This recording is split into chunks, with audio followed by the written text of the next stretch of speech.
Allahumma sholli ala Muhammad.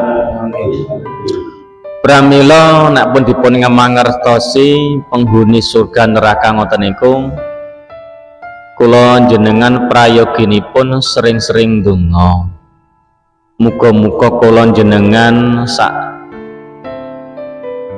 garwa sak putra sedayanipun saged selamat dunya selamat akhirat. Allahumma amin.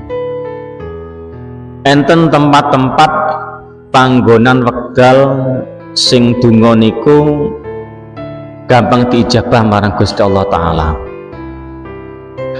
Kula nyoba sekedhik mawon nggih.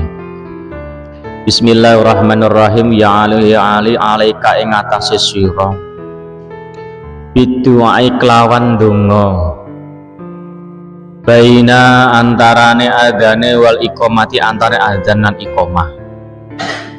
Jadi Pak jenengan nek donga niku salah setunggale wekdal sing mustajab sing gampang diijabah karo Gusti Allah niku antarané adzan karo iqamah. Fa innahu mongko sak temene wekdal mau adzan kemana la yuraddu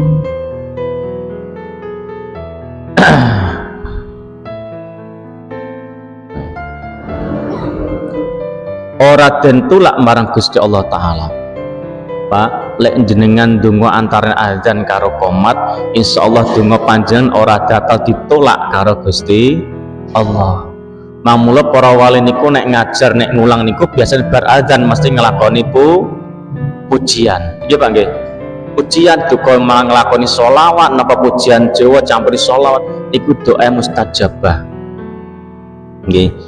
Jadi jenengan nek gadah hajat Pak, gadah hajat napa keman babakan hajat donya hajat akhirat, salah satune wekdal sing paling mustajab sing diri gampang didengar karo Gusti Allah yaiku antarane azan karo qamah. Dadi pun sope Pak nggih, bar azan pun ngomong lintune riyin.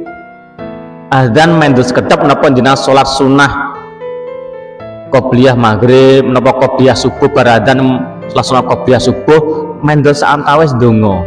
Nek jenengan mboten bagian pujian donga sak mampu panjenengan ngantos teko qomat. Kok jenengan mboten disela karo donga liya, mboten enten guneman liya, insyaallah donga panjenengan diijabah karo Gusti Allah. Misalnya nandang gerah jenengan kathah mau sholawate kalian batin ten pangeran, ya Allah ndang diparingi sehat kula sak keluarga kula, terus sholawat kalian batin nyuwun ten Gusti Allah, mboten ngomong lintune fokus nih